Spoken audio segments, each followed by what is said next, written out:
Muchas gracias por continuar con nosotros. Bélgica hablaba acerca de un invitado muy especial para el equipo de este programa. Estamos hablando del padre Carlos Manuel Santana Reyes. El padre Carlos es el párroco de la iglesia Divino Niño, una iglesia que está ubicada en Villa Progreso, si mal no recuerdo. Sí, claro, Villa Sí, Progreso, sí, acá en la Villa 27 de Progreso. febrero de Santiago. Padre Carlos, buenas noches y bienvenido. Buenas noches, Taco. Buenas noches a todos, especialmente a ti, Bélgica, a ti, Mañana, Muchas gracias. y a todos ustedes, queridos televidentes. ¿Cuánto tiempo que no estábamos juntos?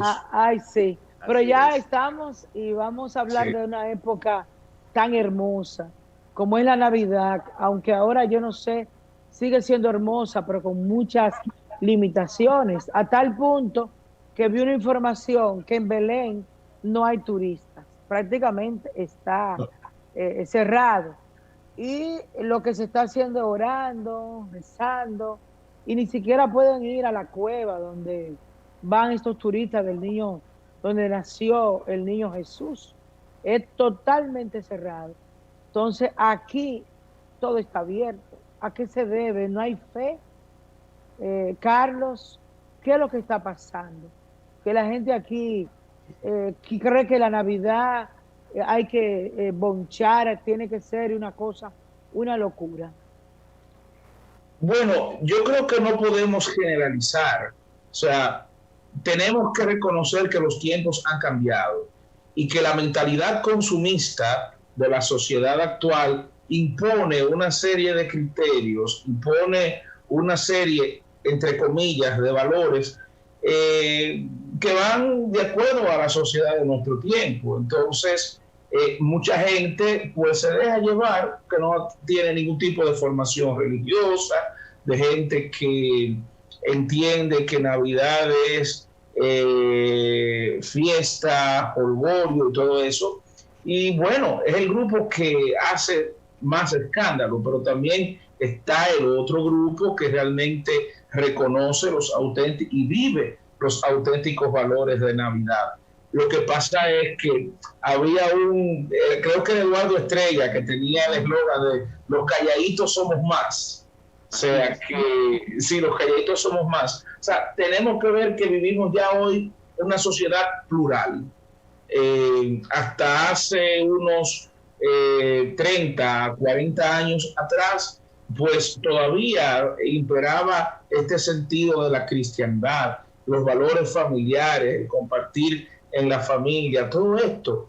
Hoy vivimos una sociedad plural, más abierta, y lamentablemente tenemos que reconocer que esa mentalidad, como decía, consumista, pues nos ha arrebatado mucho lo que es el espíritu auténtico de la Navidad, sobre todo o sea, debido a intereses más bien económicos, comerciales, todo ese sentido. Pero Bélgica, no es que no haya fe, la fe sigue estando, pero reconocemos que hoy en día, a diferencia de años atrás, también hay más personas que se han apartado de estos valores y celebran de una manera diferente. Pero la gran mayoría de los creyentes, pues continuamos celebrando la Navidad en el modo auténtico en que debe celebrarse. Padre A Carlos, en propósito, ese tú me sentido, dijiste que los domingos 5 misas, pero Cuatro. físico, En el caso mío, cuatro. virtual o física. No. Ya desde el mes de junio estamos celebrando las misas presenciales. Luego de cuando entramos en la segunda fase de la desescalada, comenzamos las celebraciones. Primero 2 días a la semana, luego 3, y luego según las normas del protocolo impuestos ya presenciales. Claro, estamos funcionando al 60% de la capacidad, o sea, debido a las estrictas normas de seguridad, porque debemos de igual manera proteger a los fieles y al mismo tiempo hacer que los feligreses se sientan seguros. Por lo tanto, el número de fieles que se permite que asistan a las celebraciones es reducido. pero ahora todas nuestras celebraciones son presenciales. Padre Carlos, usted hablaba acerca de la celebración auténtica de la Navidad. ¿Cómo debería ser una celebración auténtica en un hogar cristiano? Recordemos que el sentido de la Navidad consiste en recordar el acontecimiento de la venida del Salvador, de Cristo, que viene al mundo como un niño e irradia su luz sobre nosotros. Y así como Él viene a traernos el regalo de la salvación, pues compartimos los regalos, compartimos en familia este acontecimiento. La oración es fundamental. Recordemos que no solamente los cristianos católicos celebramos la Navidad, sino también los cristianos de otras denominaciones. Por ejemplo, los cristianos evangélicos tienen su manera propia de celebrar la Navidad. Los cristianos ortodoxos también tienen su manera de celebrar la Navidad. Para el cristiano católico, pues uno de los eventos principales es la llamada Misa del Gallo, que es la misa del 24 por la noche, que desde hace años, a causa de la situación que vivimos por la delincuencia, se ha venido celebrando en horarios más tempranos. La Misa del Gallo era a medianoche y se llama así porque cuando no había relojes, el signo para iniciarse cuenta que cuando Jesús nació, ya en esa madrugada, cantó un gallo. Entonces, los primeros cristianos comenzaron a celebrar esta misa al canto del primer gallo durante la madrugada, para recordar ese evento, y así se le puso el nombre. Pues bien, en el caso de mi parroquia, al igual que otras parroquias, estaremos este año celebrando Misa del Gallo a las 5 de la tarde y en otras a las 6 de la tarde también. Yo precisamente, Carlos Manuel, quería preguntarle sobre ese tema. El Papa Francisco, el Vaticano ha hecho un anuncio de algunas medidas especiales. Vivimos una etapa única, sin precedentes, ¿no? Para nuestra generación, ¿no? Y con esta pandemia, y eso conlleva una modificación total en todas las actividades donde hay conglomerado de personas. ¿Cuáles serían los protocolos que seguiría la Iglesia aquí para esas celebraciones con ocasión de la Navidad? Bien, es el mismo protocolo que hemos estado siguiendo hasta ahora. Se nos ha permitido que acojamos el 70% de la capacidad, pero algunas parroquias, como el caso de la que yo estoy al frente, de Divino Niño, cuyo espacio es muy pequeño, hemos tenido que limitar la asistencia a 50 personas. Otras son más grandes en base a su capacidad. Y lógicamente desinfección de las manos con gel antibacterial, distanciamiento, comunión en las manos, omitido el saludo de paz. Este año no tendremos el tradicional beso al niño Jesús, no lo tendremos. Felicitaciones navideñas al estilo japonés, al estilo oriental. O sea, el brazo de la paz. El abrazo de la paz. Y una cosa muy importante, recordemos que ya en virtud de las nuevas disposiciones de las autoridades, a las 7 de la noche ya tiene que estar todo cerrado.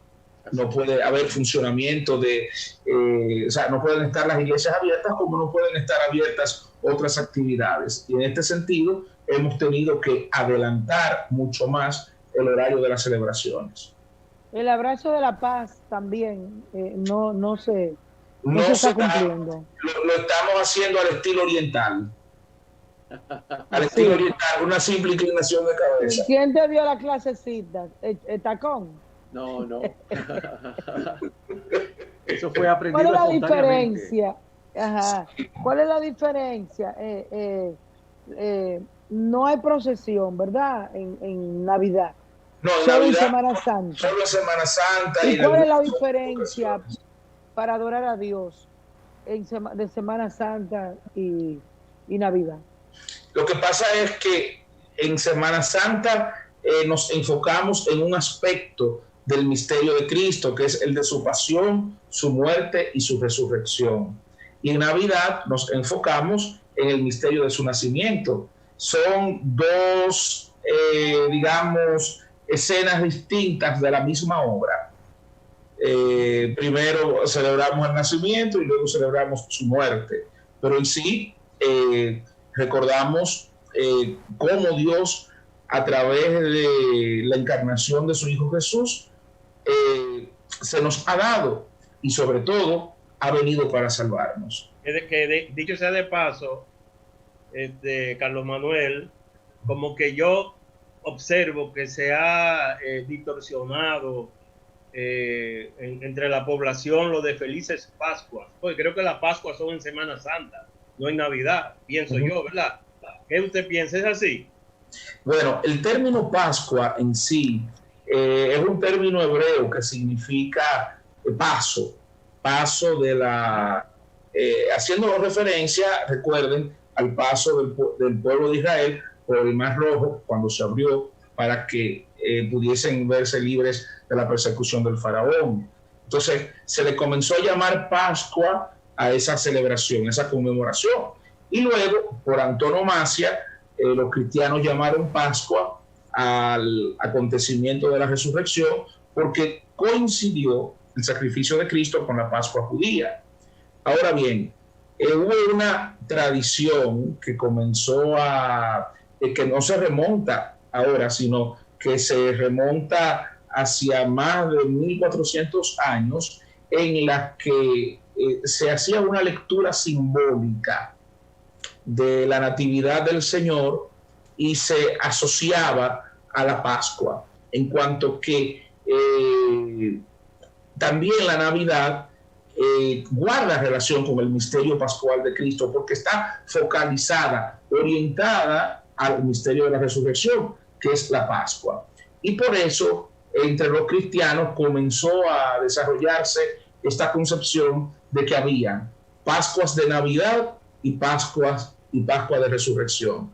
Por eso no es incorrecto decir ahora felices Pascuas también, porque es la Pascua de Navidad. Recordemos que cuando éramos pequeños cantábamos en Mambrú se fue a la guerra, vendrá para la Pascua de Navidad. Sí. Porque también la Navidad se da un paso, o sea, es el paso de la eternidad a lo temporal, o sea, Dios, que es eterno, ahora entra en el tiempo, se hace carne por nuestra salvación, y hay un paso, se rompe, o sea, hay un pasaje de la oscuridad a la luz. Recordando al profeta Isaías que decía que al pueblo que andaba a oscuras, una luz les brilló. Y el nacimiento de Cristo, que tiene toda una simbología de luminosidad, es también una Pascua, es un paso de la tiniebla a la luz. Y por eso decimos también Pascua de Navidad. ¿Cómo se debe celebrar esta Navidad? Esta específicamente. Bueno, yo creo que lo más correcto es hacerlo en la simplicidad, en la sencillez, en la intimidad del hogar, como fue la primera Navidad. O sea, hay un poeta español, José Antonio Olivar, un poeta contemporáneo, que escribió unos versos muy bonitos que decían: en Belén no había campanas, en Belén no había alegrías, en Belén un niño lloraba mientras su madre sufría, y sin embargo en Belén era Dios el que nacía. Fíjense, la primera Navidad no fue una Navidad de mucha alegría y de mucho gozo. Imagínense ustedes, el pobre San José, que tenía a María a punto de dar a luz y no encontrar un sitio para hacerlo dignamente porque todo estaba lleno a causa de la convocatoria al censo que se había hecho, y hubo que irse a un establo, a un criadero de animales. Fue el único lugar que encontraron para que el Salvador del mundo viniera al mundo. O sea que no es que hubo mucha algarabía, y no es que hubo pavo, y no es que hubo cerdo asado, ni un vinito tampoco, no. Fue la primera Navidad, fue una Navidad en el silencio, que luego los ángeles comenzaron a cantar y los pastores corrieron a llevar sus regalos y la estrella que brillaba y todo eso. Bueno, los signos del amor de Dios. Pero esta Navidad tiene que ayudarnos a recordar cómo fue la primera, en la simplicidad, en la sencillez. Sí, vamos a celebrar en familia, con mucha alegría, respetando también y cuidando sobre todo a los más vulnerables, sin aglomeraciones, sin mucho tumulto. Además, recordemos que estamos viviendo tiempos económicamente difíciles, hay que ser austeros. Pero para el dominicano, lamentablemente, la palabra austeridad no existe. En estos Los días, supermercados están ustedes saben, esto está terrible, el tránsito peor, o sea, aquí no parece que hay pandemia, o sea, no, parece que no estamos en pandemia. Tú decías, Bélgica, algo que debe cuestionarnos y movernos a la reflexión. Mientras todo el mundo está cerrado, mientras en Europa han vuelto a cerrarlo todo, nosotros aquí seguimos como si nada fuera. En una fiesta. Entonces, como si nada fuera, y que en enero no nos lamentemos si tenemos que regresar otra vez al confinamiento total como lo hicimos en marzo y en abril. Al principio. Seguimos conversando con el padre Carlos Manuel Santana Reyes en este interesantísimo conversatorio acerca de la Navidad. Padre, el nacimiento de nuestro Señor Jesús tuvo a unos visitantes que la Biblia reseña, eran tres, Melchor, Gaspar y Baltasar. Hay algunas personas que hablan acerca de que ellos son los Reyes Magos y otros los pastores de Belén. ¿Quiénes fueron ellos? Bueno, hay que entender lo siguiente, que los que nosotros llamamos Reyes Magos no eran reyes, eran astrólogos, sabios, no eran reyes. La Biblia habla de sabios, eran personas que estaban adiestradas en la ciencia de los astros y logran justamente a través de la lectura de los astros identificar ese acontecimiento que había sido predicho siglos y siglos atrás, y que no estuvieron en la escena del nacimiento, porque los magos, que se llaman magos, pero eran sabios realmente, estos astrólogos que venían de Oriente, del cercano Oriente, siguiendo la estrella. Después, sí, llegan mucho después. O sea, no es que estuvieron la misma noche en que nació Jesús. Los que estuvieron en la misma noche que nació Jesús, según los evangelios, fueron los pastores que estaban cuidando las ovejas en el campo y recibieron el anuncio del ángel.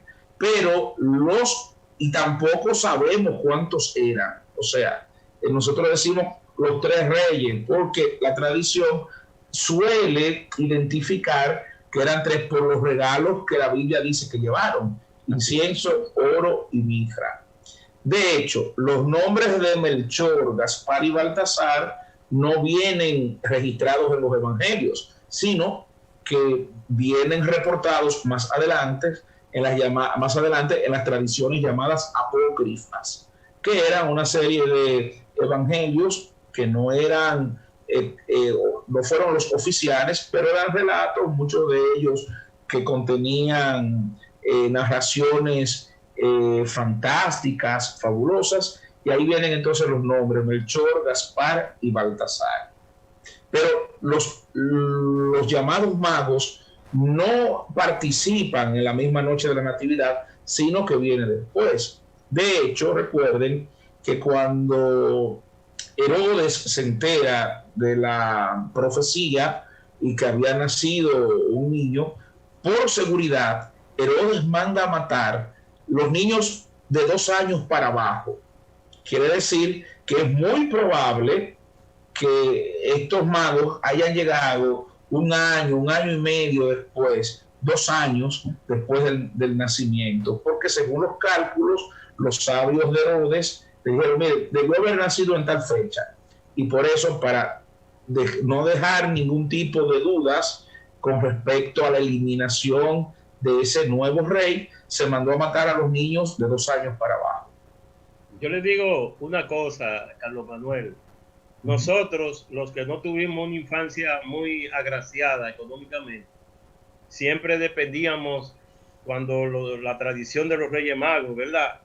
De una viejita llamada la vieja Belén. Es un invento popular. Claro, la vieja Belén era el consuelo, era la consolación, porque primero era, sobre todo para nosotros, el niño Jesús. Pero como no ponía el niño Jesús, porque no había posibilidad, se le consolaba, no, mi hijo, no te preocupes, que te van a traer los reyes. Y cuando no podían los reyes, entonces al final decían, no, la vieja Belén, que era como ya lo último, que la última esperanza que tenían los niños. Entonces, ¿cómo entra Santa Claus ahí? Porque bueno, entonces, si el niño Jesús no es que deja los juguetes, o esta noche nosotros, es el niño Jesús. Mira, ¿Cómo es? Todo va a ¿Qué depender. entran todos esos tres personajes? Niño Jesús, todo va a depender Santa Claus de las y Vieja Belén. acciones. Sí, Bélgica, mira, para nosotros en algunos lugares, y depende también de la cultura, de la zona, por ejemplo, recuerden que nosotros fuimos colonizados por personas provenientes del sur de España, andaluces, extremeños y canarios. Entonces hay una fuerte tradición andaluza de Extremadura y de las Canarias, donde la tradición se centra en el niño Jesús. Es el niño Jesús el que trae los regalos. Incluso para nosotros en esta parte, en Santiago sobre todo, y de ahí del noroeste, quien trae los regalos del niño Jesús. Pero tú te vas a Santo Domingo y en Santo Domingo no está la tradición del niño Jesús, es la de los Reyes. De San Francisco de Macorís. Sí, y La Vega también. Ahí hubo más influencia catalana, que celebran más a los Reyes. Lo de Santa Claus, es Nicolás en holandés. San Nicolás era un santo obispo que vivió en torno al siglo IV de nuestra era, y que se caracterizó por ser una persona muy caritativa, sobre todo con los niños más necesitados. Y él tenía la costumbre de repartir regalos. De hecho, esta costumbre es el 6 de diciembre. No es para el 24 o 25, sino el 6 de diciembre. En el proceso de inmigración... ¿Desde diciembre o de enero? No, 6 de diciembre, San Nicolás. Oh. Sí. Entonces, con la inmigración que se da finales del siglo XVI, siglo XVII, de holandeses que salen huyendo por cuestiones religiosas, por persecución religiosa desde Holanda, los Países Bajos, y se radican en Estados Unidos, en estos territorios nuevos, pues llevan consigo su tradición. En el siglo XIX, a mediados del siglo XIX, un personaje caricaturiza la figura del santo de San Nicolás con la idea de ridiculizar esta costumbre, porque era ateo. Y de ahí entonces surge la figura del Santa Claus, que es la deformación del San Nicolás que se celebra el 6 de diciembre.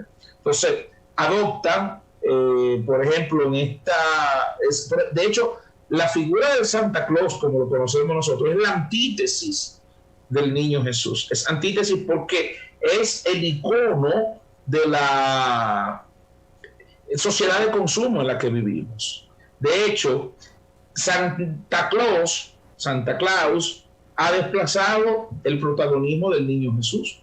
Es una figura comercial, es una figura que ha sido explotada de manera comercial.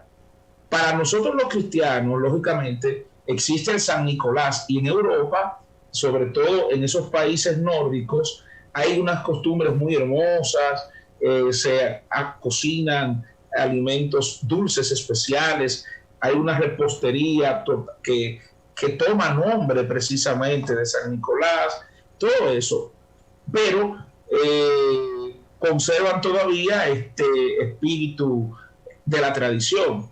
Es cuando llega aquí, es cuando a Estados Unidos que se caricaturiza. Por eso es que existe también la figura del Santa Claus, que es la deformación, repito, del San Nicolás. O sea, que esa imagen que nosotros conocemos como Santa Claus o San Nicolás necesariamente no guarda ninguna relación con ese santo. Bueno, la única relación que guarda es que es una caricatura del santo. O sea, el Santa Claus, el viejo barbudo, de hecho, viste de rojo. ¿Por qué? Porque San Nicolás, como fue mártir, martirizado, el color rojo evoca el martirio. Y su vestidura de obispo, color rojo. Y en vez del gorro, tenía el tocado propio del obispo. Entonces, es una caricatura de este santo que hicieron para mofarse, para burlarse, pero que entró en esta sociedad consumista, en esta sociedad materialista, como una alternativa al Nicolás cristiano. Y vino para quedarse. Cayó bien, porque es como la figura bonachona, la leyenda de los trineos, del Polo Norte. El jo. Es bonito, es bonito. Una tradición sana, vamos a decir que mercadológicamente, miren, mercadológicamente, la figura de San Nicolás brinda una mayor posibilidad que la del Niño Jesús. Sí, así es. Y la comida, ¿cómo surge el menú, este menú de Navidad? ¿De dónde viene? Bueno, miren, es que todo va a depender según los lugares, según las culturas. Las influencias. Según las culturas, o sea, y sobre todo el clima. Eso es importante, lo que se produce para esa época, porque no es lo mismo la tradición culinaria de los países del hemisferio norte, que celebran la Navidad en invierno, a la tradición culinaria de los países del hemisferio sur, donde es verano. Por ejemplo, tomen a un argentino, que para un argentino hablarle de blanca Navidad, donde la nieve cae, esas cosas no existen. En Argentina hace un calor del carajo en este momento. Entonces, fíjense cómo, según las culturas, según las localizaciones, se van realizando, o sea, se van elaborando determinados platos, que es muy propio de las culturas. Y no sucede solo con la Navidad. Por ejemplo, para Cuaresma, para Semana Santa, hay una gastronomía específica. O, por ejemplo, algunas festividades en Europa tienen sus platos propios. En el caso de la Navidad, bueno, les voy a explicar. En Europa, la tradición es, en la cena de Nochebuena, comer todo en base a pescado. Se come pescado. ¿Por qué? Porque en la antigüedad era día de vigilia, era día de penitencia. Entonces, como era día de penitencia, no se comía carne el 24. Y todos los platos son elaborados en base al pescado. Al otro día, en cambio, el 25, sí se hace un gran almuerzo, generalmente, y según las localidades, entonces hay platos específicos. Los españoles, por ejemplo, que comienzan sus elaboraciones de sus dulces, el roscón, los mantecados, como los polvorones, todos esos dulces en base a almendra, las frutas propias de... Y ustedes saben que me llamó mucho la atención a mí,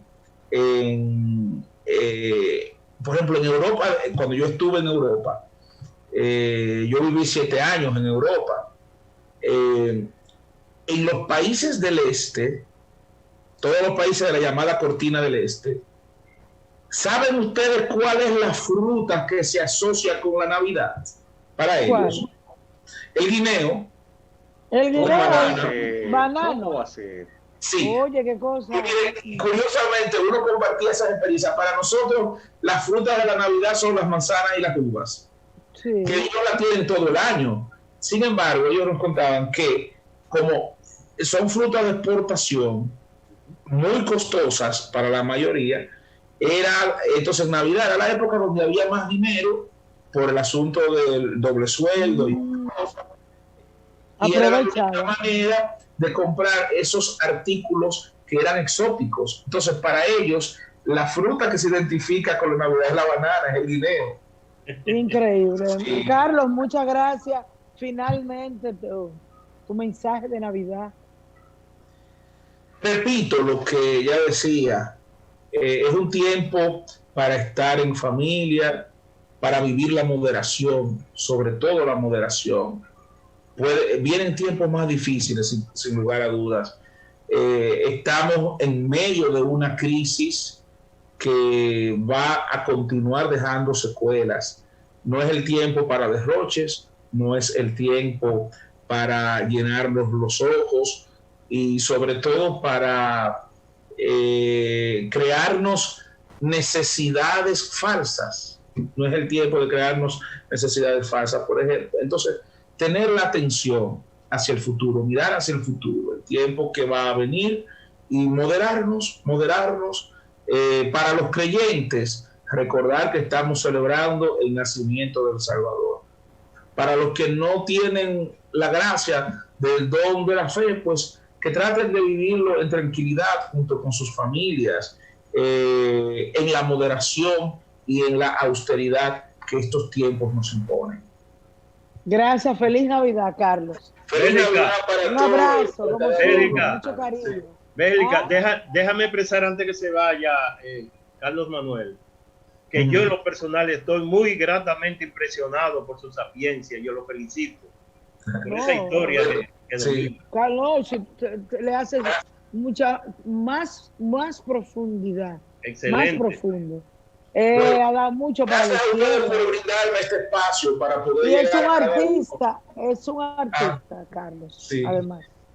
Gracias. Me perdonen porque le digo Carlos, por la familiaridad de la amistad. Claro. Además, cuando yo nací no me pusieron el título de padre. Exactamente.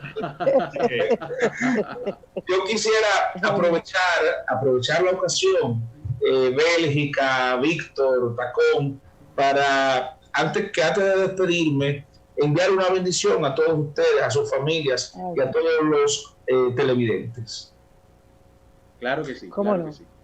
Que el Señor Todopoderoso, que quiso enviar a su Hijo al mundo para salvarnos, para redimirnos, para enseñarnos a amarnos los unos a los otros, les conceda abundantemente su bendición a cada uno de ustedes y a toda su familia, y que estas Navidades sean de gozo, sean de paz, de unión familiar, y que el niño Dios, cuya venida en la carne nos disponemos a celebrar, nos conceda vivir un año nuevo, 2021, lleno de gracia y sobre todo de salud. Y que la bendición de Dios Todopoderoso, Padre, Hijo y Espíritu Santo, descienda sobre ustedes y permanezca para siempre. Amén. Muchas gracias. Padre Carlos, buenas noches, muchas gracias. Muy agradecido con la presencia del Padre Carlos Manuel Santana Reyes, párroco de la Iglesia Divino Niño, que está ubicado en Villa Progreso, acá en Santiago de los Caballeros, y a él, conjuntamente con nuestra gratitud, pues le enviamos un abrazo de congratulaciones por las fiestas que estamos próximos a celebrar. Padre, un abrazo y nosotros nos vamos a un breve contacto con la publicidad.